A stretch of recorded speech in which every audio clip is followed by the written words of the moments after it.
is way too creaky. Can you hear it? Hi guys, Maceylou here, and first and foremost, I want to talk about my Patreon page.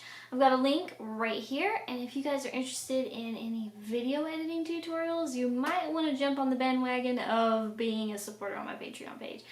It starts at $1 a month, and that includes people who want to see my video editing series. So yeah, you should check out my Patreon page. The video editing series is for a limited time, so I'm only really running the video editing series until I run out of like knowledge about how to edit video. Like when I run out of ideas on what to teach you guys for editing video, I'm going to end that series, and I may or may not think of another series to start for my Patreon, a video series thing, because that's actually sort of a bonus anyway for my Patreon page, because typically my $1 and up is just kind of a thank you and like, you know, thanks for supporting me. It's like a little tip jar, so yeah. But right now there's a video editing series as a bonus, so yeah, hope you guys enjoy that. Anyway, so in this video, I kind of want to talk about like unfounded art fears or unfounded artist fears. And one of the first ones I want to talk about, and it's probably a big one, is that no one will like or want to buy my art. Like, that is a huge fear that I think a lot of artists have, especially when they're new and they're first starting. But take it from me, like, yeah, people will like your style and people will buy from you if you work hard enough on your style and if it is something that they're interested in. Sometimes when you don't sell art, it's because people haven't seen it, like enough people haven't seen it. And so you kind of need to get your art out there a little bit better, and I definitely need to do that, so well, you guys might need to too. But that is one of the biggest ones, and it's just, people are all attracted and interested in different things and in different types of art, so you can't really assume that no one is going to like your art and that no one is going to be interested in your art or interested in buying your art. You just can't assume that. You actually need to try to focus on finding those people that you know for a fact like your art.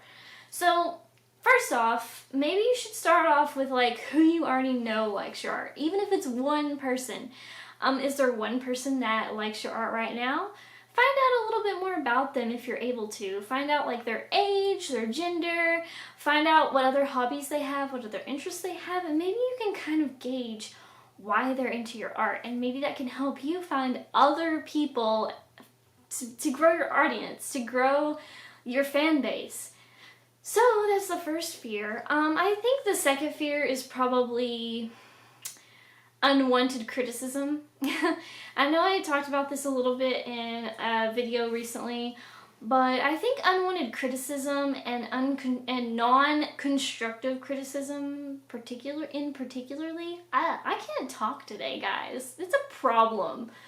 I think that, you know, having that non-constructive and not really asked for criticism really hurts the artist's ego a little bit and really just frustrates the artist, because it almost feels like a slap in the face, and that all the work that you've done over the course of years just doesn't matter because there's this one little flaw, or because they just aren't into your style. Well, okay, if you're not into my style, then don't worry about me, okay? Go after people who you like. Go after their art, buy their art. You know, you don't have to like bring someone's style down. Like if I see someone's art and I'm like not really that into it, I don't just like contact them or talk to them and just make a point of like, oh, I just don't like how you do eyes. I just don't like how you do heads. I just don't like how your style looks. It's like, okay, well my style is sort of an evolution of my skill set mixed with my influences, mixed with my inspirations, and I kind of can only adjust one of those things. Like, I can't really adjust all of them. Like, you can grow and learn gradually over time and get a better skill set and get more talented, But when it comes to like what you're inspired by and what your influences are, you can't always like decide that. Like if you like something, you like something. And if you don't like something, you don't like it. So, but oftentimes artists are into the kind of art that they make. Not all the time. Some artists actually create art for totally different demographics than what they would be in. Which I don't understand that. Because me personally, like, I want to create the art that I want to see in the world. And I want to create the art that I would want to hang on my wall. But it's just me. I think another art fear, and it could be founded or it could be unfounded, just depending on the artist, is, oh, I'm just not good enough. Oh, I can't afford the right materials. Oh, I don't have the right tools. I just can't seem to get better. Well, a lot of times there's an underlying issue. You could be depressed. Depression could cause you to not want to work on art. It's just a fact. But guess what? Not working on art and not getting art done can make you depressed because you're behind and you're not getting anything done. And you're also not acting in that creative space and you're not in the process of creating. And a lot of us artists actually really enjoy the process itself. And it gives us fulfillment, it gives us happiness, it just makes us feel better, and it kind of burns off a little bit of steam when it comes to like our day, and maybe we went through something really tough that day, or maybe we're going through a tough time. In general, in life, you know, things happen, you go through crap, and you have to get it out of your system, and a lot of times we use art to do that as artists, so yeah. So just keep in mind that sometimes thinking that you're not good enough, sometimes it's just like you're in a slump and you just need to try to push yourself out of it. Sometimes the only way to push yourself out of it is to just force yourself to sit down at your drawing table and just start drawing. Or to sit down at your easel or stand at your easel and start painting. Or to, if you're a musician, to just sit down or stand up or whatever and play your guitar or play your piano or whatever. Sometimes it's just the first stroke. Now this is gonna be a tweetable, like if I had tweetables. Sometimes it's the first stroke, the first guitar strum, the first, I don't know, line on the page that you draw with your pen, and then that's all it's all it takes for you to just take off, for you to get inspired, because sometimes you don't think you're inspired until you start. But yeah, so sometimes you just have to start, and I think that's the biggest thing, and sometimes that's the hardest part, is starting. Just starting. So my suggestion really guys, this is gonna be a lot of editing. Or maybe I'll just leave all the mistakes in and you can just be like, oh, she can't speak. What was I even saying? I don't even know. A good way to start is to just literally put paint on the canvas, put pencil to paper, put pen to paper, put your finger on the strumming of the, I don't know how to do musical instruments, guys, but you know, strum that guitar, yo. But like, maybe that's all it takes. For me, I think that is the hardest part, is just getting started. So if we can just get off our couches, out of our beds, and just start, then who knows what we could accomplish if we just always force ourselves to do that. Of course, like I have said in past videos, you have to give yourself a break every now and then, but not every day. Like, you don't need to spend all day long not worrying about your art. But yeah.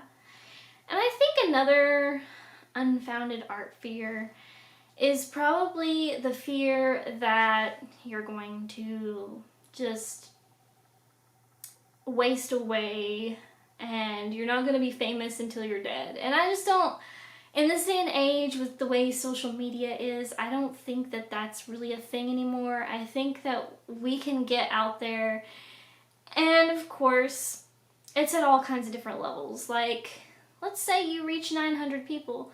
Let's say you reach 2,000 people, 5,000 people, 20,000 people, 40,000 people. 100,000 people, 1,000,000 people. Like, those are different levels of reach. But you've still reached. Yeah, that's how that should be said. Oh my gosh, guys. What? But you've still reached someone. You have reached out. You have reached someone. You've touched someone's heart. You've touched someone's brain activity. You've done something. You've helped someone. Someone has gotten inspired. There's no way around it. If you can get your art out there to someone, then you've inspired someone, okay? Once you've reached enough people, someone in that group has gotten inspired. There's just no way around it. So when you sit down and you kind of like look at your numbers on Instagram, or if you look at your numbers on YouTube or Tumblr or whatever you like to use, just remember, even if the number's small, chances are you've touched somebody in that group. And somebody in that group really loves your content. Don't forget that some of your best fans don't necessarily comment. They don't necessarily engage with the post. Some of your best fans are quiet. Some of your best fans don't reach out to you. They just absorb your content. And some of it is shyness, and some of it is just they're busy and they're not really thinking, oh, they probably need me to comment just so they know that I exist. Sometimes it's just like, oh my gosh, I really love this, and they show their friend that's like sitting next to them. So they're not technically sharing it like on the web, but they're sharing it in person with a friend, and that's just as effective. And you don't always see when something's really being shared like face to face with someone. Like, I can't tell you how many times my husband has shown me art on Instagram, and I've been like, oh, you have to send me that, or oh, you have to tell me the artist's name. And then he'll tell me the artist's name, and I'll go to their page and I'll hit follow. But that artist has no idea how I found them. But guess what? I found them from my hubby, who was sitting right next to me looking at their art. So you just never know. Like, sometimes it's hidden how people find you and how you get discovered. And I wish so much that I would have kept record of how I discovered artists like Mel Stringer and Happy D Artist and like Tanya Shatsiva. Like, even though some of those people are more recent than others, like Tanya Shatsiva and Happy D, I actually discovered them way more recently than Mel Stringer, and I still can't remember how it happened. Like, I wish I had recorded this, but it's so organic. You see something somewhere, and then you click on something, and it leads to like a domino effect of clicking this link or that link, and then you're like, whoa, this artist, who is this? And you're like, ooh, their art is so freaking rad. And then you follow them and you like a bunch of their photos, or maybe you even comment on one or two of them. And you're just like super into it, but you don't know how, like, you forget how it started. Like, it usually starts, you know, in the most crazy organic ways, and you just sometimes don't really even know. Like, I always forget how it starts when I find a new artist that I enjoy. It always becomes something that I forget. And there's legit a bug in here. And I don't know what kind of bug it is. But I don't like bugs. What are you? I don't think you're a ladybug. I don't even know who you are. But I looked into the light and now I can't see. So guys, I just wanted to blab about artist fears, and I hope you guys have a great day. Sorry I couldn't really vocalize anything. If you enjoyed this video, hit the like button and subscribe to me, and like every other YouTuber in the universe, I'm gonna say hit that bell. I know it's so cheesy. Hit that bell, but please hit that bell for me.